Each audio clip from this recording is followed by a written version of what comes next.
The job market has been as difficult to call as the stock market in recent years. There have been a spate of macroeconomic trends like COVID, recessions, wars that have led to a lot of difficulty in the job market where both sides of the spectrum are finding it hard to get the outcomes that they want. So, what is causing this difficulty in the job market? Let's close the loop on this. Joining me on Close the Loop is Dinesh Yegireddi. Dinesh is a director with Michael Page. And apart from his main role, where he is responsible for commercial hiring across India, he also runs ESG and diversity for the company. So, Dinesh, welcome to Close the Loop. Thank you, Srini. Thank you for having me on the show. Great to have you. And I think first question is, what is wrong with the job market today? It seems to be tough to find talent as well as to get hired. Yeah. Srini, I think since I started my career in recruitment about a decade back, the job market has always been difficult. The marketplace where the candidates and the employers meet has been difficult for both the parties to find the right role. Right. And that's only becoming more and more challenging. I attribute it primarily to two things. One, we've recently released a survey which says that 98% of the candidates are looking out. Oh, okay. So that means everyone out there is actually looking. Well, appears so. Okay. Loyalty, stability, these are two things which have been very important for people who are in workforce, but that seems to be fading away. And a lot of other important things are coming up into the frame, because of which you can understand that the candidate pool has gone up. Yeah. The second thing that I attribute... So there's an oversupply. There's a supply. Okay. There's a huge supply, and the supply is staying in the market for a very long time. Right. Because they're looking for those ideal roles. It's not like they're desperately moving out, but they're open to looking for new jobs. On the other side, we have this expectation mismatch as well. Right? Because every employee wants an ideal job. They aspire for a more meatier role, fatter paycheck. Similarly, an employer aspires to hire an ideal candidate. Right.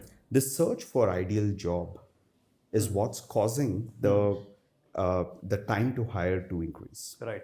I think you mentioned two important things. One, you mentioned that almost everyone is looking out. So what do you think has caused that? Because, at least in the last 10 to 15 years, paychecks have gotten better, opportunities are there. Yeah.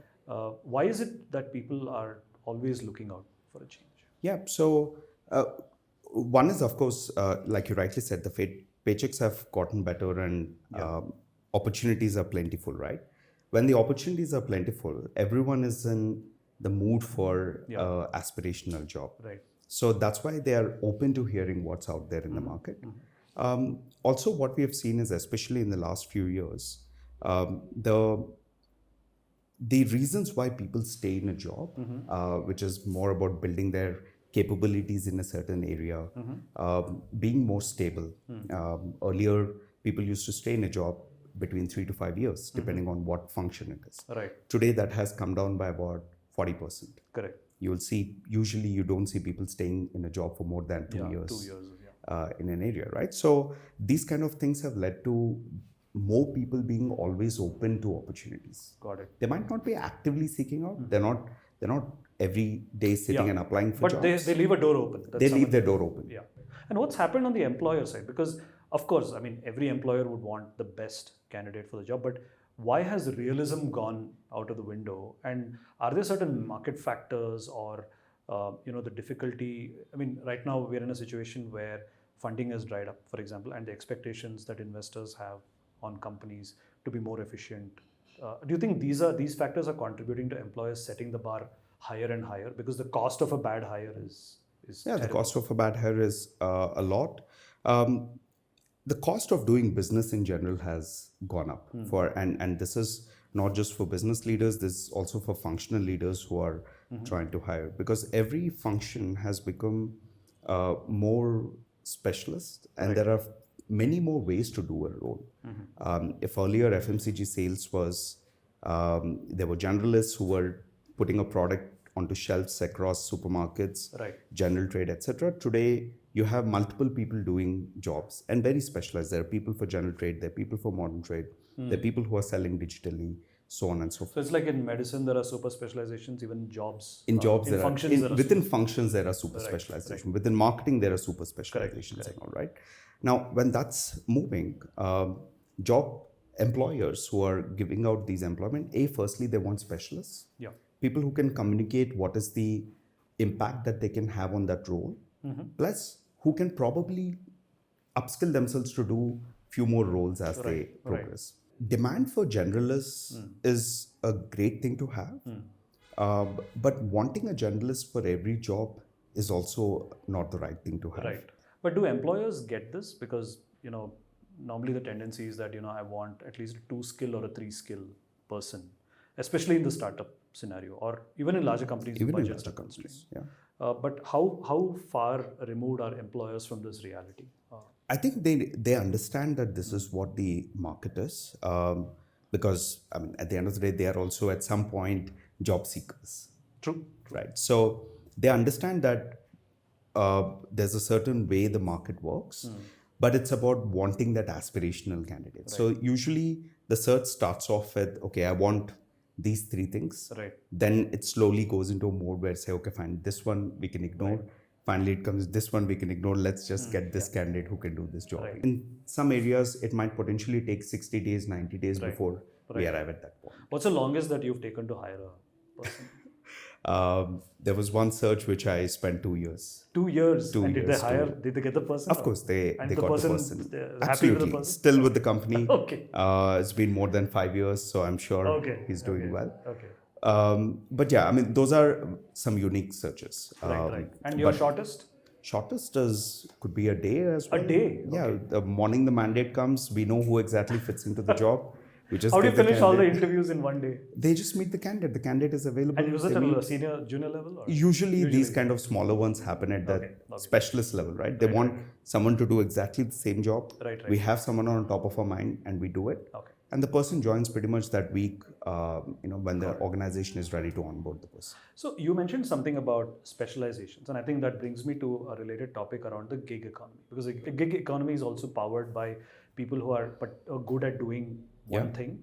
Absolutely. And they're spread out, and you can hire them to do just that one thing. So how has the gig economy impacted both the availability of jobs, the bar, and all the other things that we discussed? Yeah, I see. Gig economy is a great tool for employers to ensure that their job doesn't stop. They don't have to wait for 60 days, 90 days. So it's like a stopgap. It's a stopgap arrangement, and some jobs don't require a 12-month into 3-year workforce. Right. And today the marketplace for gig workers is also going up. And earlier we used to see that at a junior or lower end of the market, blue-collar workers. What we see now is gig moving into gray, white-collar jobs as well. And you will today find, even at C-level, candidates who are ready to just work 6 months, 9 months, fractional workforce. They come in for temp jobs and they want to pursue other hobbies or other interests later. And that's a great tool to project as well. Candidates want that flexibility today, both across Gen Z as well as people who are older in the workforce. Clients as well, or employers as well, are open to trying it out. Correct. So there are 2 other things. Given that you also lead diversity for the Page Group in India, there is also this focus that companies have on hiring for diversity. So it could be a gender diversity. It could be sometimes even neurodiversity is now coming into the picture. So what are some of the trends that you're seeing with respect to these 2 things? Like how is it affecting both the creation of jobs as well as the process of evaluating? Yeah. So when we've been addressing diverse workforce related topics for almost 10, 12 years in the Indian market. Right. And what we have seen is more and more awareness amongst both our employers as well as employees who have more awareness regarding what is diversity about. Okay. It probably used to be primarily gender diversity earlier. Right. But today we see diversity across gender, age, options like flexibility, those kind of things as well. There are returning moms, returning veterans who are coming back into workforce. Very true. Yeah. That's increasing the access to specialists in the workforce. Correct. Because when you have people who are specialized at certain but taking a break and today they want to come back into the workforce, they bring in a certain specialization that they would have created for themselves. So I think over a period of time, what we have seen is that acceptance to having a diverse workforce and that tools that organizations are equipping themselves with as well. Right. Both, I mean, to understand it first and also evaluate. Absolutely. You had mentioned early on about coachability as well. I think it's one of the things that you tell your customers as well. Yeah. How do you gauge if someone is coachable or not? So in the competency based hiring, Srini, what we do is one is of course the skills that they have. These are usually the harder skills, right? So coachability is about the learning agility that a person has, which they will deploy once they come on board in learning hard skills, or it could be for learning soft skills. What we see is, has the person displayed such behavior previously or not? So we subject candidates to behavioral based interviews, which help us decide if this candidate can really do this job, or can the person be coachable when they are back into the workforce. Got it. Sometimes so there are certain tests and evaluations that there is an evaluation process we can subject the candidate. A lot of leaders go by their gut, their instinct as well, and these are, of course, they are very subjective, but I think leaders are leaders today because their gut and instinct have led them to this level.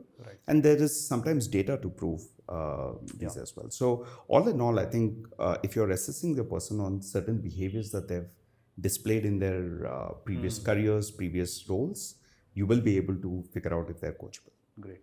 And in conclusion, two things that employers should not do and what two things that job seekers should not do, which will improve their prospects of either getting the right candidate or getting the right job.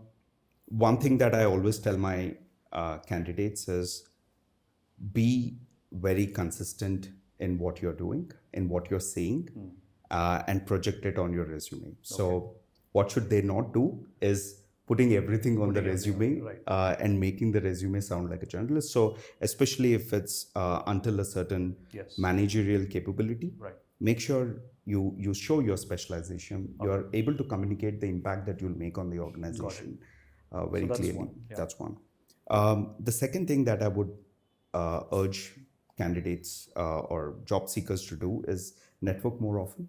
If you want to work for an organization in a specific function, know who can influence you to get there over there. So that will help you get that aspirational role that you're vying for. And from an employer point of view, what are two things that they should avoid? One of the things is when you're looking for the right candidate, avoid asking questions which probably give you very subjective answers.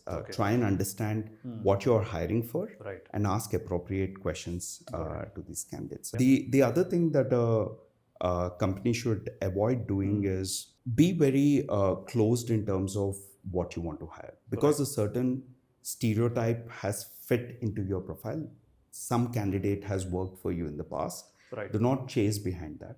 Be open to what all you can do. Be creative in the ways you can hire. And don't be biased. Don't be biased. Removing that bias. And I think today organizations are playing a lot of role in equipping their leaders to remove any sort of bias or to remove any sort of stereotype that they have in their mind. And I think that's going to help them be more creative in the ways they are. And sometimes you might just be very surprised by the kind of hires you make and how far that person would go in their career as well. That's great. And on that note, I think great conversation. Thank you so much for the views that you shared here. And I think in equal part, it will help both those seeking jobs and also those that are looking for talent. I hope it's insightful. Thanks a lot for having me. Thank you.